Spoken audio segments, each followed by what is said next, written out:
जय हिंद दोस्तों, स्वागत है आपका एक और नई वीडियो में।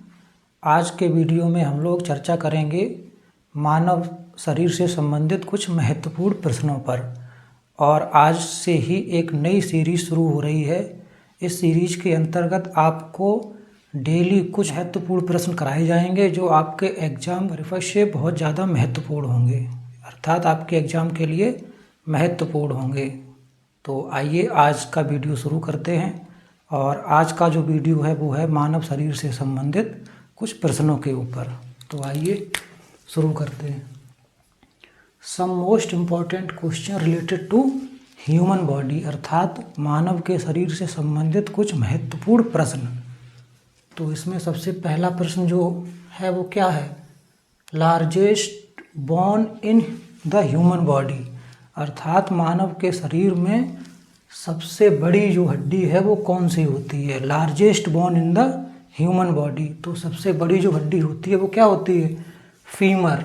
और ये कौन सी बोन होती है? ये थाई बोन होती है। तो ये प्रश्न एक बार नहीं, ये कई बार पूछा जा चुका है। और आज के वीडियो में जो हम लोग प्रश्न डिस्कस कर रहे हैं ये ऐसे प्रश्न नहीं हैं जो एक बार पूछे गए हैं, कई बार ये प्रश्न पूछे गए हैं। इसलिए ये एक महत्वपूर्ण प्रश्नों की सीरीज हम जो लेके चलेंगे आज से, तो इसमें ऐसे ही क्वेश्चन आपको मिलेंगे जो एक से एक मतलब महत्वपूर्ण होंगे और कई बार एग्जाम में पूछे जा चुके होंगे। तो सबसे पहला अगर क्वेश्चन कभी भी इस टाइप का अगर आपको दिखे तो largest bone in the human body, तो वो क्या है? फीमर। आप लोग याद रखना। और ये कौन सी बोन है? ये थाई बोन है।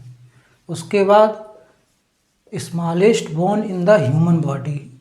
अब सबसे छोटी, अर्थात मानव शरीर की सबसे छोटी जो हड्डी होती है वो कौन सी होती है?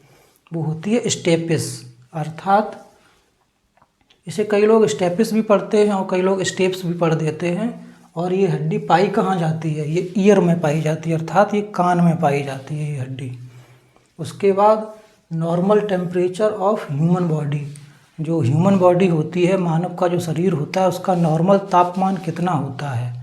तो आपको बता देते हैं कि नॉर्मल टेम्परेचर जो होता है वो 98.6 डिग्री फ़ारेनहाइट होता है। ये एक सामान्य ताप होता है ह्यूमन बॉडी का। और अगर इसे डिग्री सेल्सियस में देखा जाए तो ये 37 डिग्री सेल्सियस होता है।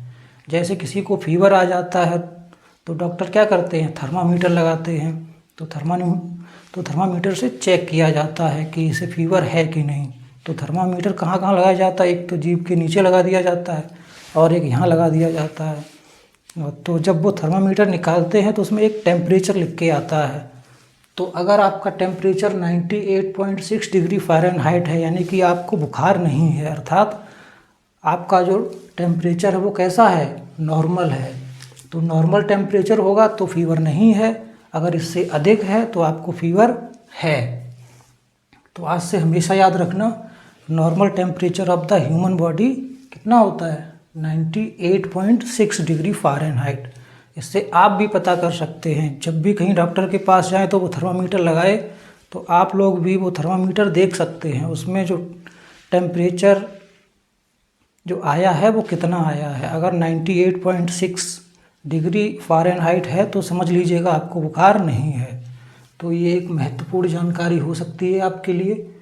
और ये क्वेश्चन पूछा भी कई बार जा चुका है कि नॉर्मल टेम्परेचर कितना होता है ह्यूमन बॉडी का। तो आज से आशा है आप सब लोग याद रखेंगे कितना होता है? 98.6 डिग्री फ़ारेनहाइट। और इसे डिग्री सेल्सियस में अगर देखा जाए तो कितना होता है? 37 डिग्री सेल्सियस। अब उसके बाद आते हैं नॉर्मल ब्लड प्रेशर, अर्थात बीपी। जो नॉर्मल बीपी होता है ह्यूमन बॉडी का वो कितना होता है? नॉर्मल बीपी जो होता है वो 120/80 mmHg होता है। कितना होता है? जो बीपी जो नापा जाता है उसकी 2 पॉइंट्स में आता है, एक तो 120 आता है और एक कितना आता है? 80 आता है। ऊपर वाला जो 120 होता है उसे कहते हैं सिस्टोलिक और जो नीचे वाला होता है उसे कहते हैं डायस्टोलिक। तो जब भी बीपी आपका मापा जाए तो नॉर्मल बीपी कितना होगा? 120/80। अगर इतना आपका बीपी है तो यानी कि नॉर्मल है।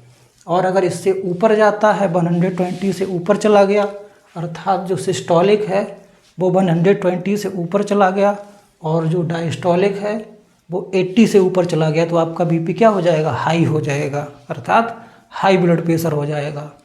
और यही अगर 120 से नीचे आ जाए और ये वाला 80 से नीचे आ जाए, अर्थात जो सिस्टोलिक है वो 120 से नीचे आ जाए और डायस्टोलिक है वो 80 से नीचे आ जाए, तो आप समझ जाना कि बीपी क्या है, लो हो गया है। तो आगे से आपको याद रहेगा कि नॉर्मल बीपी कितना होता है, 120/80। और ये जो दोनों होते हैं वो होते क्या हैं, सिस्टोलिक और डायस्टोलिक। मतलब सिस्टोलिक अगर 120 से ऊपर चला जाए और डायस्टोलिक अगर 80 से ऊपर चला जाए तो फिर बीपी क्या हो जाएगा, हाई। और अगर सिस्टोलिक 120 से नीचे आ जाए और डायस्टोलिक क्या हो जाए, 80 से नीचे आ जाए, तो क्या हो जाएगा, बीपी लो हो जाएगा। इसके बाद आते हैं busiest organ of the human body, अर्थात मानव का जो शरीर होता है उसमें सबसे ज़्यादा व्यस्त अंग कौन सा होता है, तो वो होता है हार्ट। कौन सा होता है, हार्ट, यानी कि हृदय। ये क्वेश्चन कई बार आ चुका है और ये क्वेश्चन इस टाइप से भी आता है, which organ of the body never rest, शरीर का ऐसा कौन सा अंग है जो कभी भी रेस्ट नहीं करता है, तो वो भी क्या होगा, हार्ट। अगर आपसे पूछा जाए कि busiest part of the human body कौन सा होता है, तो भी आप क्या बताएंगे, हार्ट। और अगर ऐसा पूछा जाए जो कौन सा अंग है जो कभी भी आराम नहीं करता है, तो अब तो भी आप क्या बताएंगे, हार्ट ही बताएंगे। इसमें कुछ पॉइंट्स मैंने लिखे हैं।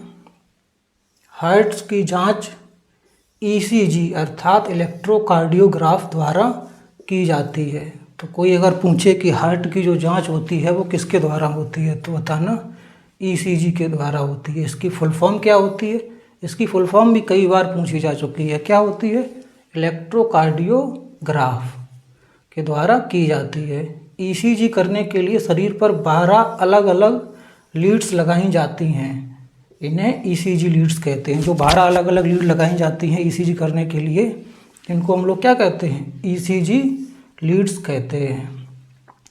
इसमें एक PQRST ग्राफ बनता है, क्या बनता है, PQRST एक ग्राफ बनता है। तो ये क्वेश्चन आप याद रखना, जो हृदय की जो जांच होती है वो किसके द्वारा होती है, ईसीजी द्वारा होती है। और ईसीजी की फुल फॉर्म क्या है, इलेक्ट्रोकार्डियोग्राफ। अब आते हैं अगले प्रश्न पर, largest joint in the human body, अर्थात जो सबसे बड़ा जॉइंट है वो कहाँ पे पाया जाता है ह्यूमन बॉडी में, तो ये कहाँ पे पाया जाता है, नी अर्थात घुटने में। जो यहाँ घुटना होता है ना, इसमें सबसे बड़ा जॉइंट पाया जाता है। उसके बाद अगले प्रश्न पे आते हैं, बोन्स इन ह्यूमन बॉडी, अर्थात मानव शरीर में कितनी हड्डियाँ पाई जाती हैं, तो एडल्ट में कितनी पाई जाती हैं, 206, अर्थात जो वयस्क लोग होते हैं उनमें कितनी हड्डियाँ पाई जाएंगी, 206। और जो बेबीज होते हैं, बेबीज में कितनी हड्डियाँ पाई जाएंगी, 300। अब आप लोग कहेंगे कि जो बेबीज होते हैं उसमें हड्डियाँ ज़्यादा हैं और वयस्क उसमें कम, ऐसा मतलब ऐसा कैसे पॉसिबल है। तो जो बेबीज होते हैं वो जैसे जैसे बड़े होते जाते हैं उनकी हड्डियाँ क्या होती जाती हैं, जॉइंट होती जाती हैं। तो वो जॉइंट होकर जब तक वो वयस्क होते हैं तब तक कितनी हड्डियाँ हो जाती हैं, 206। तो ये प्रश्न बहुत बार पूछा गया है कि हड्डियाँ कितनी होती हैं, तो जो एडल्ट होता है उसमें 206 होती हैं और जो बेबीज होती हैं उसमें कितनी होती हैं, 300 होती हैं।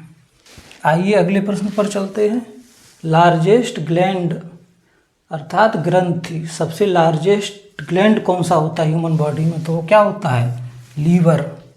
तो जब भी कोई पूछे कि largest gland in the human body, तो आप क्या बताएंगे, लीवर। आइए अगले प्रश्न पे चलते हैं। Largest part of human brain, जो दिमाग का जो सबसे बड़ा पार्ट होता है वो कौन सा होता है, तो कौन सा होता है, सेरिब्रम।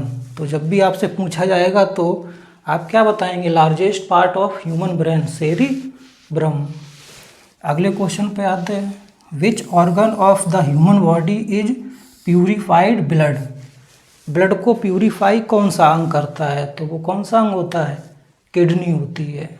तो जो ब्लड को जो प्यूरिफाई करता है वो कौन होता है? वो किडनी होती है। याद रखना ये। तो ये कुछ ह्यूमन बॉडी से संबंधित कुछ प्रश्न हैं, और ये ऐसे प्रश्न हैं जो एक बार नहीं, ये कई कई बार पूछे गए हैं, और ये सबसे महत्वपूर्ण प्रश्न हैं, सबसे मोस्ट इम्पॉर्टेंट क्वेश्चंस हैं।